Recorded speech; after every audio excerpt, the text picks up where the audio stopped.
स्वर्ण माला को बार बार खोलने बांधने में, कर्म से गांठ मारने में भी निपुण हो गया हूँ। अब तुम इसे नहीं खोल सकते। ऐसा मत करो, लौटने दो मुझे। चलते रहो, हम उचित मार्ग पर है। राजा सत्यतीर्थ का नगर समीप ही है। राजा लव, विनती है, खोल दीजिए मुझे, लौटने दीजिए अगस्त्य मुनि के पास। कदापि नहीं, तुम हमारे साथ रहोगे। तुम्हें अकेला छोड़ना अर्थात संकट को आमंत्रण देना। पता नहीं कब कहाँ कोई तुम्हें उठाकर ले जाए। एक बार वो रक्तकेतु आ गया और एक बार स्वयं ही उस असुर की माया से बेसुध हो गए। संकट का निमंत्रण मैं नहीं, तुम हो तुम।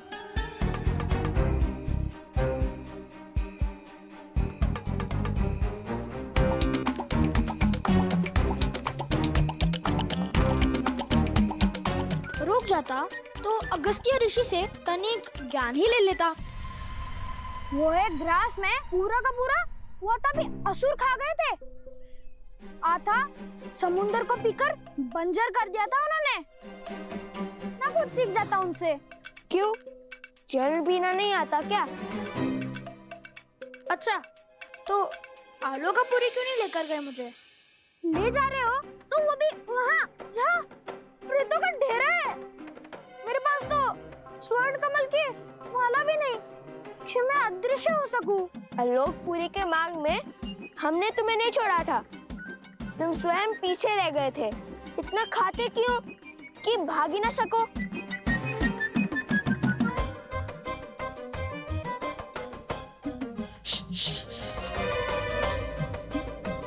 शांत रहो, वो देखो।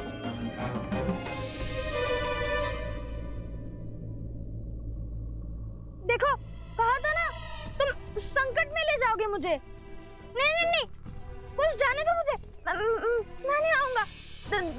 देखो, तुम तो योद्धा हो, मैं तो साधारण सा बालक हूँ ना।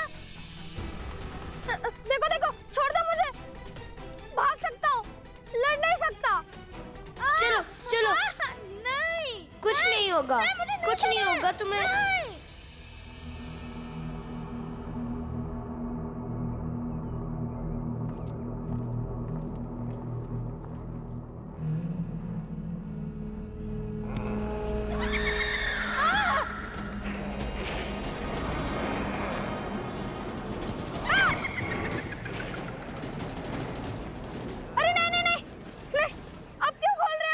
अरे बांधे बांधे धनुष कैसे चलाऊंगा?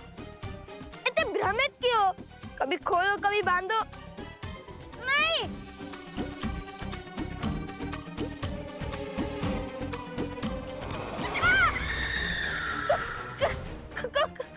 जो भयभीत होते हैं उन्हें प्रेत सबसे पहले प्रहार करते हैं।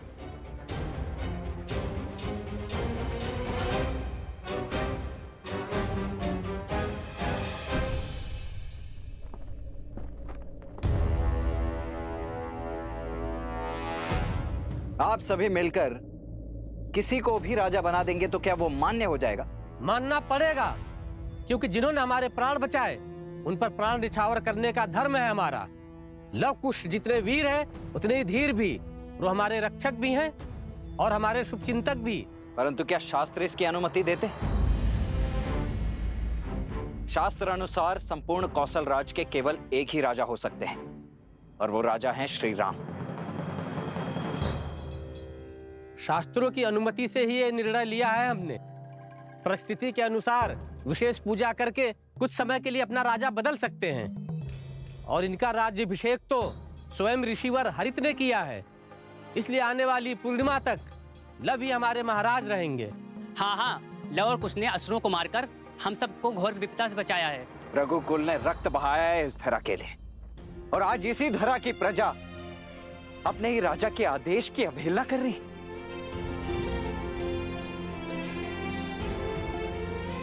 क्या लव कुश के कुल का भी भान है आप सभी को?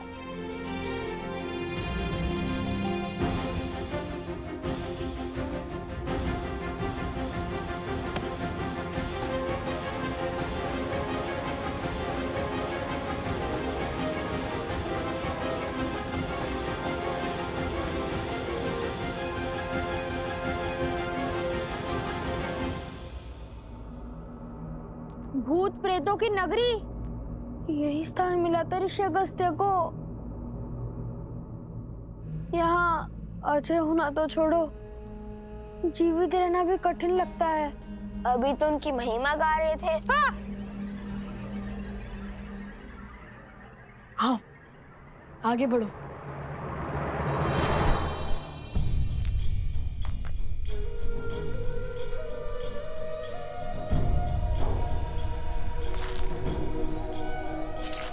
भैया सावधान।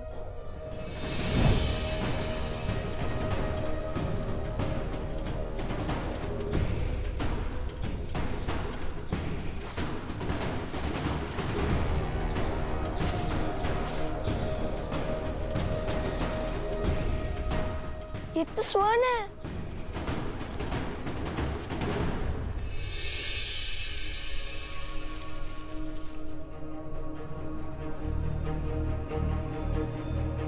और ये भी। भैया ये स्थान स्वर्ण से बना है, कहीं हम लंका तो नहीं पहुंच गए?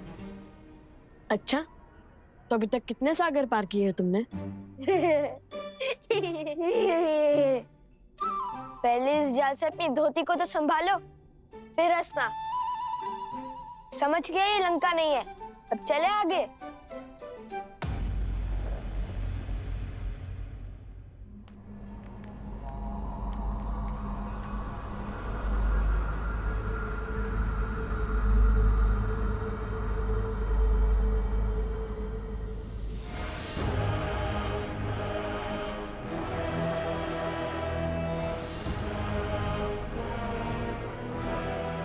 यहाँ तो सन्नाटा है, जीवन का कोई चिन्ह नहीं है, हर ओर धूल है। झील का जल कैसे काला पड़ गया है। स्वर्ण की नगरी जो अब भक्तों की नगरी हो गई है।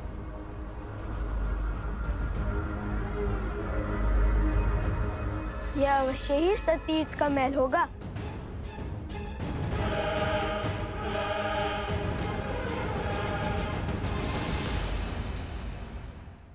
वो देखो, कोई है वहाँ।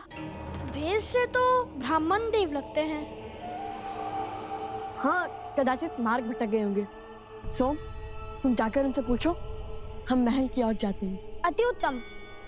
अब दोनों जाइए महल। उन भूतों के राजा और सैनिकों के पास मैं इन भद्रा पुरुषों की रक्षा करता हूँ।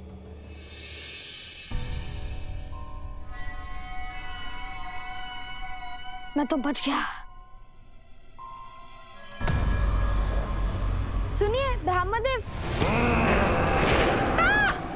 प्रेत!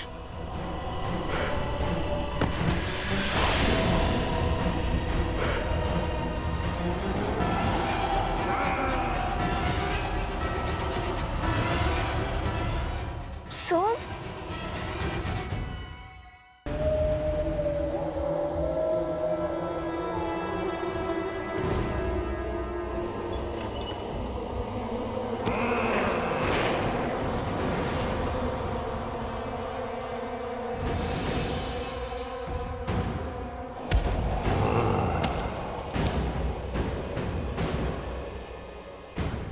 प्रेतात्माएं जिनका श्राद्ध पूर्ण नहीं हुआ,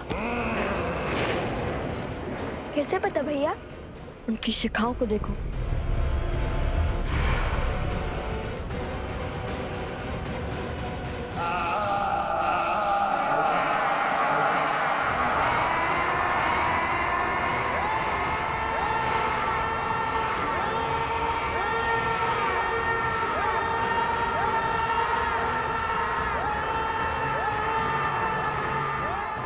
अपने कान में कुछ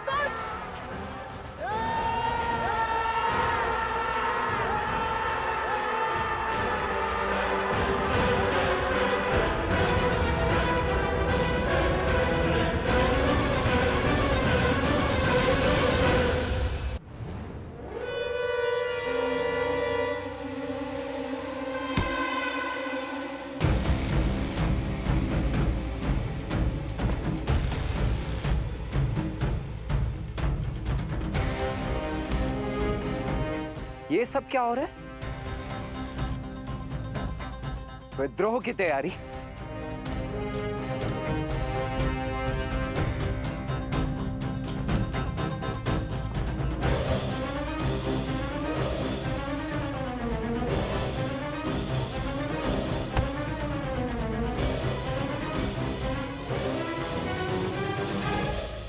तो अब आप सब श्री राम के विरुद्ध उस शस्त्र उठाने को उत्सुक हैं। क्या यही है श्री राम और अयोध्या के प्रति आपका सम्मान?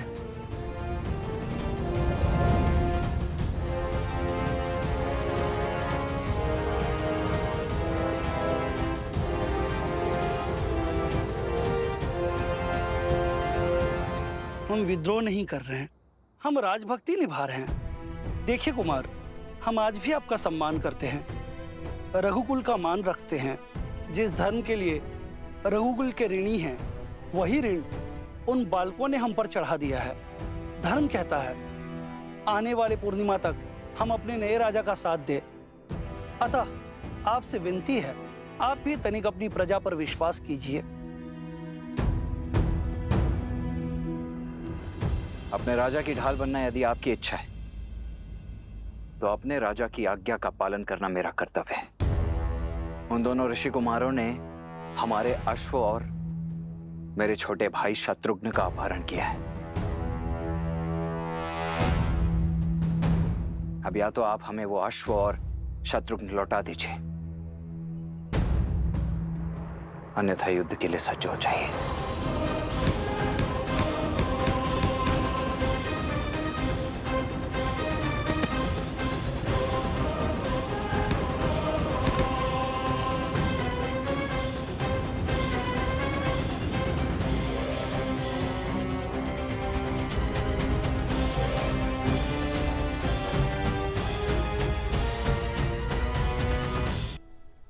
हमने आपसे पहले भी कहा था, महाराज और युवराज यहाँ नहीं है, वे किसी उद्देश्य पूर्ति हेतु बाहर गए हैं।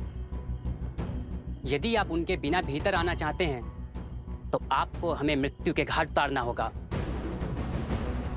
और इस गांव को मरघट बनाना होगा, भूत प्रेतों का नगर बनाना होगा।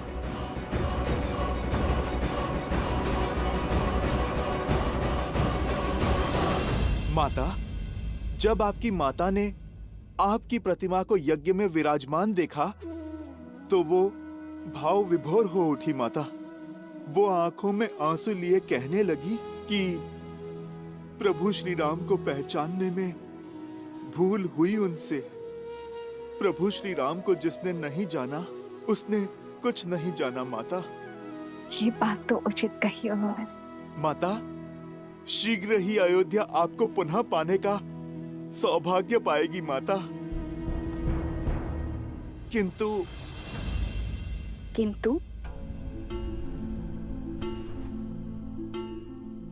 माता, एक प्रश्न है जो और प्रतीक्षा नहीं कर सकता। माता, ये मन भी कितना विचित्र है। दुर्भाग्य पर संदेह नहीं करता और सौभाग्य पर विश्वास नहीं करता।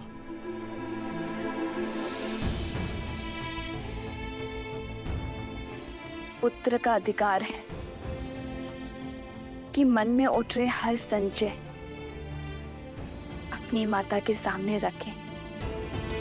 बताओ पुत्र, क्या शंका है तुम्हें? माता, मेरा मन सत्य जान चुका है, किंतु ये सब कुछ आपके मुख से सुनना चाहता है। माता, क्या कुमार लव और कुश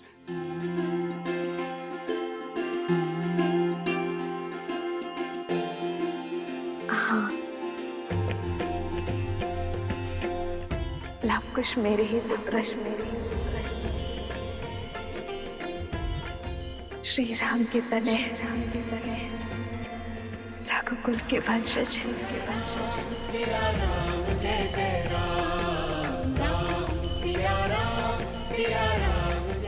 माता, मैं जानता था, मेरा मन झूठ नहीं कह सकता। माता, वो दोनों मेरी माता के पुत्र हैं, मेरे छोटे भाई हैं, मेरे छोटे भाई हैं। माता, मेरे छोटे भाई हैं। लवकुश मेरे छोटे भाई हैं। माता, हनुमान, इतनी आयु में भी बचपन। अब माता के सामने तो ये पुत्र बच्चा ही रहेगा ना माता। और फिर माता, बात भी तो ऐसी ही है। मैंने तो लवकुश को देखते ही उनमें आपकी और प्रभु की छवि पाली थी। माता, उनकी कला, उनका तेज, उनका शौर्य बिल्कुल प्रभु की भांति है। मेरे प्रभु और मेरी माता की आत्मा का विलक्षण संगम है दोनों।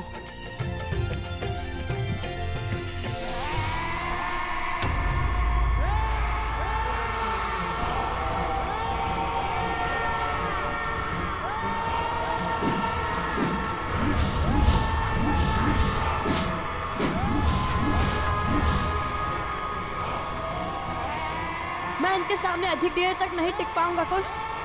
इनकी चीखों के सामने मेरी सुध खो रही है।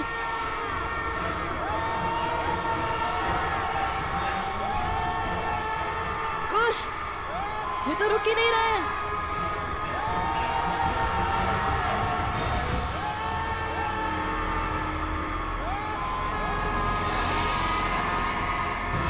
दिव्यास्त्र का उपयोग कीजिए भैया। मुनिवर ने हमें इन्हें जीवित करने के लिए भेजा था, इन्हें मारने नहीं। मिल गया उपाय। हनुमान, संभालो स्वयं को। माता मैं क्या करूं? मन उल्लास के सागर में गोते खा रहा है। उन्हें यहाँ वन में नहीं, वहां महलों में होना चाहिए। राजकुमारों के भांति जीना चाहिए माता। समर्पण से बोए और प्रेम से सींचे दाम्पत्य को खंडित करने का साहस कहां से लाती है नियति? क्या मैं अयोध्या के कल को आज उनके पिता के सम्मुख नहीं ले जा सकता माता?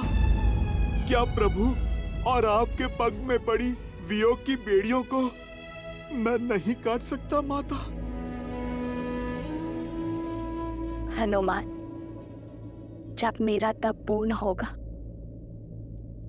तो मेरे प्रभु श्री राम मुझे और मेरे पुत्र को ढूंढने अवश्य आएंगे। भगवान वाल्मीकि और अन्य मुनिवर लवकुश को जिस पथ पर भेज रहे हैं वो तप का ही पथ है हनुमान। और तुम तो बल और बुद्धि दोनों के ही स्वामी हो हनुमान। तुम्हें कुछ समझाने या बताने की आवश्यकता नहीं है। जो उचित लगे वो करो। जब लवकुश का जन्म हुआ था तो शत्रुघ्न भैया यहाँ आए थे।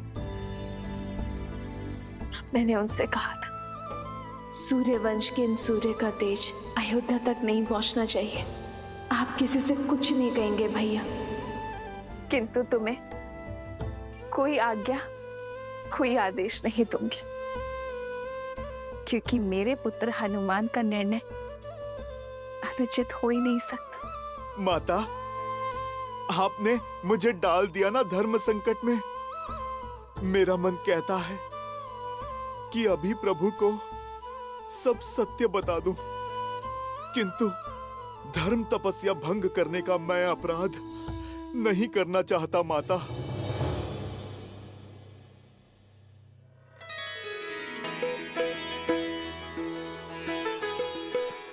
अब तो केवल एक ही है जो मार्गदर्शन कर सकते हैं।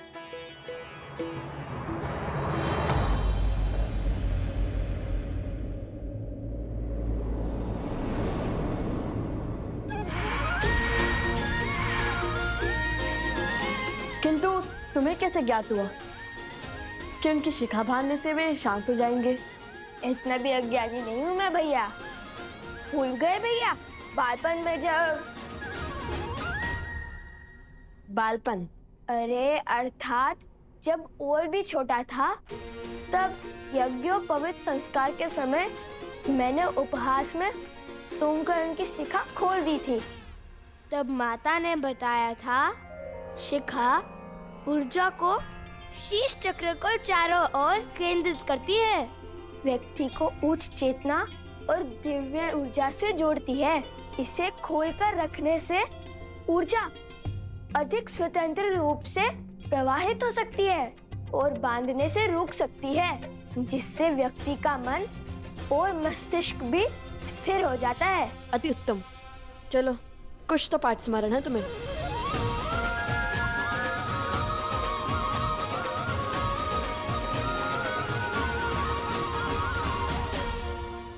त्रिकालदर्शी भगवान वाल्मीकि को मेरा नमन। आ गए हनुमान। भला मैं आपकी पुकार को अनसुना कैसे कर सकता हूँ?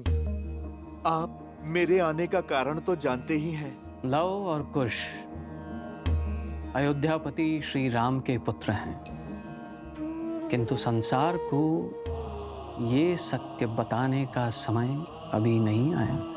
क्योंकि आप उन्हें किसी बड़े उद्देश्य की पूर्ति के लिए सज्ज कर रहे हैं, जैसी आपकी इच्छा। किंतु मैं एक आज्ञा आपसे अवश्य चाहूंगा। आप मुझे मना मत कीजिएगा। साक्षात शिव के अंश को कैसे मना कर सकता हूं? यदि तुम्हारे मन में कोई इच्छा जागृत हुई है तो वो सर्वथा आवश्यक ही होगी। बोलो, क्या चाहते हो?